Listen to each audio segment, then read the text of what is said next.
The year was 2011. That's when board game tables were invaded by the kaiju clashing game King of Tokyo. From famed game designer Richard Garfield, you'll be bashing heads with other kaiju by rolling dice, gaining more powerful abilities, and trying to prove you were the true ruler of Tokyo. However, over 10 years later, these kaiju have decided to take this matter head on in King of Tokyo Duel. Instead of a free-for-all battle, monsters will fight head-to-head, trying to prove they're either the most popular monster, the most devastating, or to simply just knock their opponent out. Will this two-player variant have what it takes to live up to its legacy? Stay tuned to Roll for Crit. The game in this video was provided to Roll for Crit by its creators or publishers. Only the game was provided for the making of this video. King of Tokyo Duel is your two-player variant of the popular King of Tokyo series. If you've played anything in the game line before, you'll recognize a lot of the characters, abilities, symbols, etc. However, there are plenty of major differences. One of the biggest ones being is the board. In order to win King of Tokyo Duel, you still have the classic get your opponent's life all the way down to 0. However, there are a few other win conditions. First, there's taking either the fame or destruction token all the way to your side. It doesn't have to be both. It can be either. As soon as it hits the last space, you have automatically won, either by being the most destructive kaiju or just becoming the most popular. However, you can also win by getting both the destruction as well as the fame tokens into the spotlight area. So you can either go all in on one or get both of them far enough into that area, which would trigger another win condition. On your turn, you will be rolling 6 dice, possibly more depending on the ability cards you have, as well as if you have any of these tokens, you can spend them to add one of the 2 white dice included as extra dice. You will roll your dice, and similar to previous games, you'll be able to keep some of them in order to re-roll other ones, up to 3 total re-rolls. There are plenty of different symbols. Hearts heal, handprints deal damage, lightning bolts do energy, the stars will help you move the fame token, the destruction symbol helps you move the destruction token, and the exclamation point actually helps you trigger your special unique ability printed on each of the kaiju's boards. Keep in mind that some of the special abilities may require multiple exclamation points, just like both the destruction and the fame will require at least 3 matching symbols in order to move it once. Any additional symbols will allow you to move this an additional space. Once you are finished rolling, gain the resources, whether it be health, energy, dealing damage to your opponent, or moving these tokens. Then you'll have the option to buy some of these nice power cards. Similar to the game before, they'll have a cost in the top left corner, though the final card here will actually have a discount. So in this case, that will cost 6. They can come in both keep and discard, with keep being permanent, while discard are one-time uses and then are discarded. Some cards, like the breaking news card right there, are going to have symbols in the top left corner. When you purchase this card, before doing its discard ability or adding it to your keep pile, you're going to look at that symbol and find the token that matches that symbol. This will be added to the board in an area of your choosing. If it's already on the board, you can take it and move it to a new area. From now on, anytime a token is moved onto a space there, whoever moved it there is going to get that bonus. So in this case, that can help you heal, deal damage, and gain energy. Keep in mind that works for your opponent too. So if you wanted to keep moving that way, but then later your opponent moved this token back, they're going to get that bonus. There are multiple different symbols with plenty of different unique powers, some of them even making it a longer track. So keep that in mind when purchasing your cards. You can also spend 2 energy to take all 3 cards, discard them, and make 3 new cards come out. If you do not buy a card that doesn't count wiping the lineup, you can gain 1 energy for free. Gameplay will pass your opponent, going back and forth until one player has met one of the win conditions. King of Tokyo Duel is in the new long list of games that are getting their new 2-player variant based on their original version. I don't know whether this is because people are just finding a harder time of getting larger player groups, or whether people just want to play with their best friend and or spouse. I hope your spouse is something close to the definition of a best friend. But anyway, regardless of why these are becoming more popular, sometimes these games can be really great and a great addition to the regular version on your shelf. Sometimes it just feels like a way to add a lower player count and you'd rather just play the normal version with more people. As for King of Tokyo, I actually think this one does stand out a bit more, and maybe I prefer it a little bit compared to the original vanilla King of Tokyo. You see, like I said, this game's been around for quite some time. And as of now, I prefer, honestly, to play the King of New York map. And if I did even play, honestly, either of them, but definitely with Tokyo, I'm going to need some of those expansions. I feel the base vanilla rules are a bit simple. They're not terrible, but for me, at least, I like to add on some of those extra stuff that make the monsters a bit more asymmetrical. Obviously, some of the promo monsters. And the New York one, like I said, the map is a bit more interesting, and I feel like there's a bit more strategical decisions you're making along the way rather than just rolling some dice. And if you're my brother, trying to play the most aggressive path of getting in the center of Tokyo and just spinning around, hitting as many fists into everyone's face as you can. That said, King of Tokyo Duel, I think, adds some very interesting additions that lower the randomness a bit while still keeping that flavor of rolling dice and hoping for the best. Now, one of the things I really do love and adore first is the push and pull of both the destruction and the fame.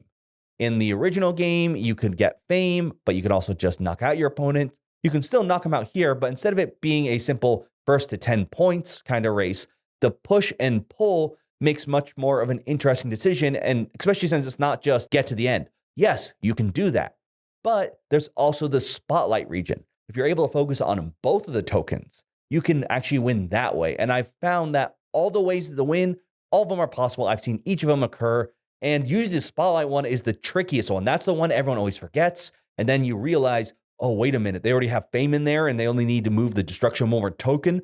It really shifts how the game plays, and all of a sudden, when the person's desperately rolling to make sure that that gets as far away as possible or buying the cards that move them, I really enjoy how easy it is to pivot to all the different strategies and sometimes forget that someone is much closer than you think when it comes to one of those win cons. In addition to that, that brings to another thing I really love, and that's the buzz tokens. Those are the little tokens that I talked about earlier that can appear on power cards before and still here a bit. You know, you're going to buy the cards that you think are the strongest for your strategy or, are just always good, like two-headed.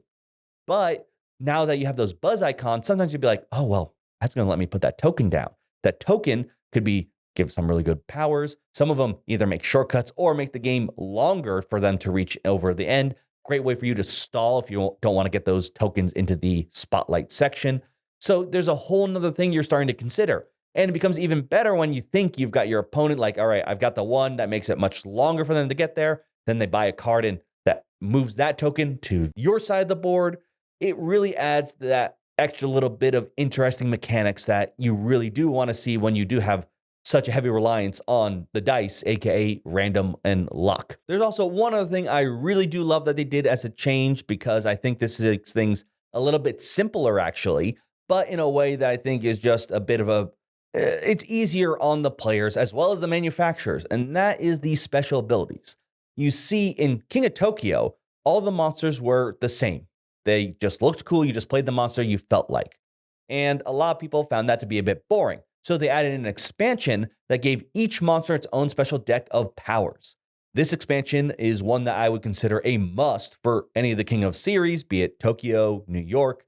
It makes the game a lot more interesting and makes your picks matter more rather than just being like, I guess I'll be the Godzilla looking one. You can actually feel like, oh, I want to play the one that's going to be focusing more on this or has these unique powers. Here, instead of having a whole new deck, it's printed on their player board. This makes things easier. Rolling dice makes fun, especially you're like, oh, I need another exclamation point, if only to get that extra power triggering. But on the other hand, this makes it easier for the manufacturers, Yellow, to make new monsters, as well as making sure that they're fun to play with. King of Tokyo has a ton of promo monsters, and not all of them have an extra deck to go with them, which sort of makes them boring to play with. You want to be able to play along and feel just as cool and powerful as any of the other monsters, right? Well, now, if they ever want to release any of their other promo monsters here for Duel, it can just be on a board. You don't need to collect a whole deck of cards with it as well. You still get that asymmetrical feeling, but in a simplified version so you can focus on all the other mechanics on the board, as well as if you're printing, in Yellow's case, or collecting, in the player's case, much easier to get your hands on. I think, at least for me, while King of Tokyo is a fantastic gateway game, that if you're more into board games, you need some other expansions, maybe move on to King of New York just to keep you engaged in the game. I feel King of Tokyo Duel recognizes that this will probably be picked up by King of Tokyo fans. And rather than make this just a two-player variant of the King of Tokyo, this does feel like it has a lot more going on. It's still relatively easy for you to learn and have hit the table, but the mechanics added on are things that I really enjoy and will keep me relatively happy with the version included in the regular base game.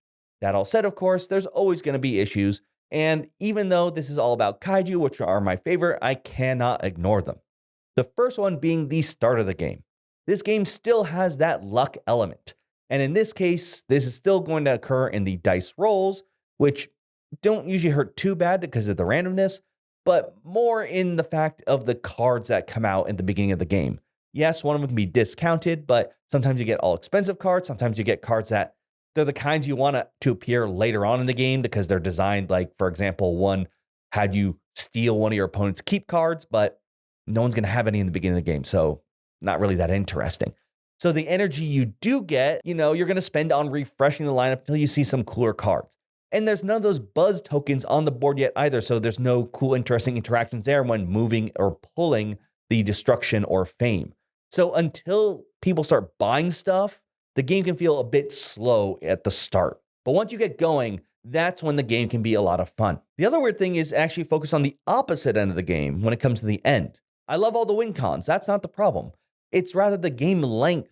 Usually when I play a game, I don't focus too much on game length because I acknowledge I can be a bit analysis paralysis, and so does my whole group, which is not usually a big problem as long as we all recognize it. We may call us out on times, but it means games are going to take a little bit longer. I felt that the 20 to minute on the box here, definitely this could be pushed up. It's going to be 30 minutes, depending on which cards come out, how your dice rolls, whether you're able to take out your opponent really fast, or maybe you're just not getting those final few hits in and they're rolling all the hearts. And I didn't actually feel that we had an analysis paralysis problem. I don't think this game has it. You just roll the dice, pick what you want to keep and keep rolling, and then you just get those resources, usually hit your opponent for a damage or two, and then decide to buy a card or not.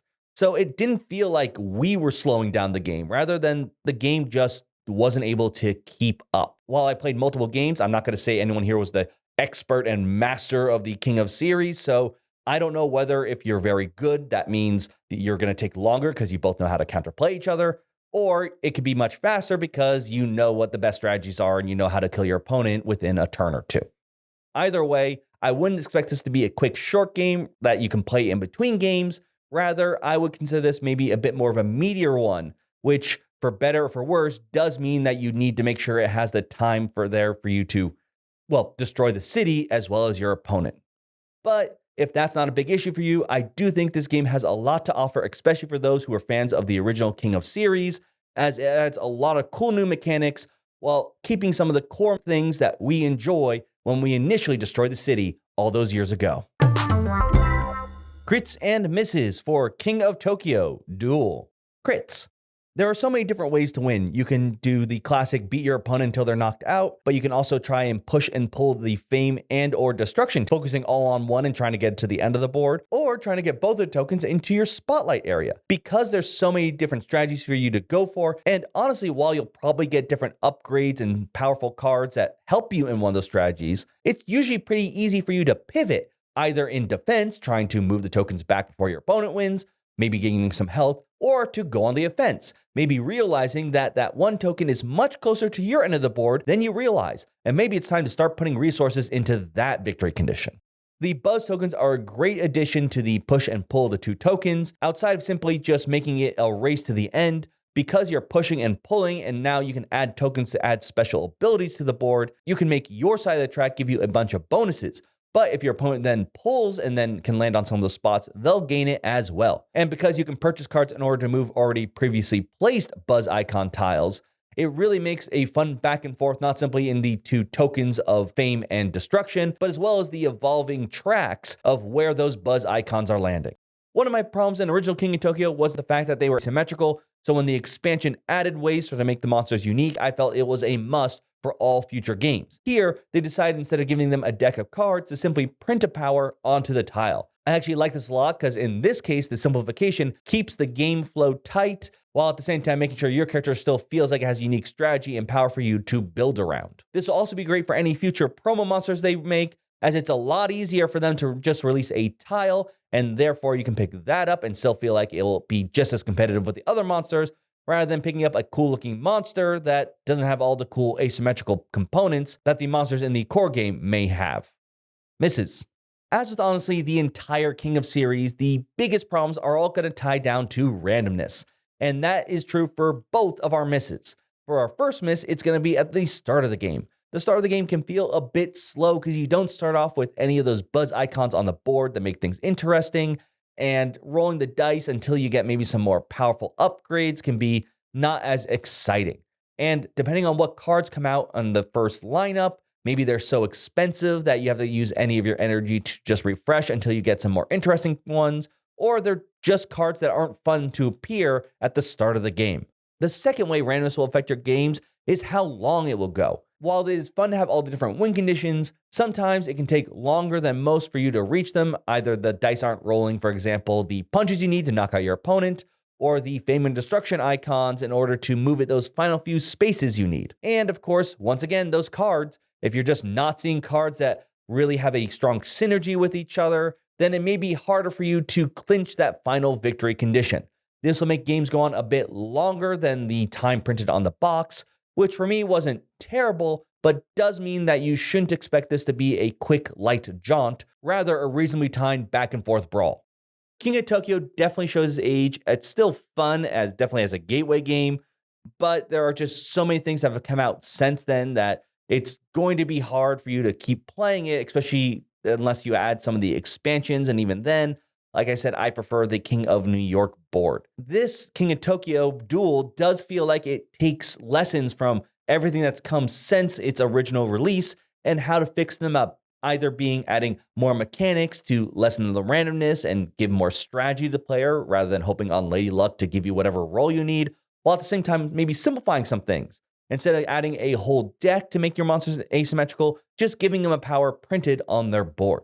I think this makes for an excellent two-player version of the game, and honestly, after playing it a few times, we thought if there was a way to actually make this into a multiplayer version, either having multiple tracks that everyone's pulling and pushing from, or just having teams going on, we weren't exactly sure. Either way, we really loved what was added to this game, and one of the things I forgot to mention, and remembering just now, is that initially it came with a sheet of stickers I have here. You may notice one of them are gone. I thought these are all just fun little like emotes that you're gonna use on whatever you want. No, the side of the box has achievements and you take a sticker off when you complete that achievement. This is another thing that's appearing more in games. This, I believe, just comes from video games having achievements, but I do love the idea of using the stickers on the side of the box to show off what you were able to accomplish. And once you get past, like I said, the slower first few turns and people start gathering up some power, either in a special abilities or just in having tokens placed upon the board itself, it really begins to shine then. But you can let me know your thoughts on this if you are a big King of Tokyo fan. First of all, which one's your favorite kaiju to play as? And second, if you had the chance to take a look at this and what your thoughts on this are. Will this add as an addition to your collection? Will it replace King of Tokyo? Or are you perfectly fine with the game that came out so many years ago? I'd love to hear your thoughts, of course, in the comments down below. But for now, thank you so much for watching. I'm Will, and this has been Roll for Crit.